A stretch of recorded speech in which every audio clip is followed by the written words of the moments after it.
پڑھوا کر اپنے والدین کے لیے اس کے لیے ایصال ثواب کی بات کی جائے؟ دیکھیے بھائی صاحب نے بڑا پیارا سوال کیا، بڑا پریکٹیکل سوال کیا. اگر ایصال ثواب کے لیے دوسروں سے پڑھا کر، یہ بڑا اہم جملہ ہے. دیکھیے دوسروں سے پڑھانے میں تو کوئی حرج نہیں ہے، لیکن یاد رکھیے وہ کیسی اولاد نالائق ہے جو اپنے باپ کے لیے خود دعا کرتی ہے. وہ کتنی نالائق اولاد ہے کہ دوسروں سے مدد کروا رہی ہے اپنے باپ کی. بات سمجھ آ رہی ہے؟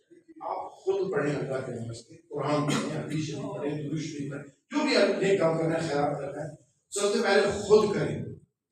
لیکن دوسروں کو شامل بھی کر سکتے ہیں، اس میں کوئی حرج نہیں. اس کا طریقہ یہ نہیں ہونا چاہیے کہ آپ تو گھر میں بیٹھے تاش کھیلتے رہیں، مولوی صاحب کے بچوں کو مسجد میں بلا کے 5-5 روپے کے اندر آپ نے قرآن پڑھا کے اپنے ابا کو بخش ڈالیں. میں اس کے خلاف ہوں، ہے نا. آپ نے بچوں کو بلایا، 5-5 روپے ان کو دے کے 10-10 روپے دے کے بلا لیا، آپ نے کہا کہ اب میرے ابا کو تم بخشوا دو. یہ طریقہ ہوگا. آپ خود پڑھیں.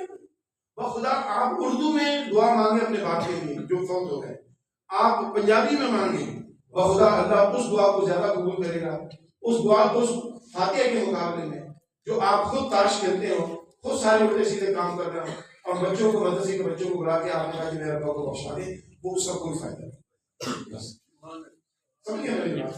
آپ خود پڑھیں بس.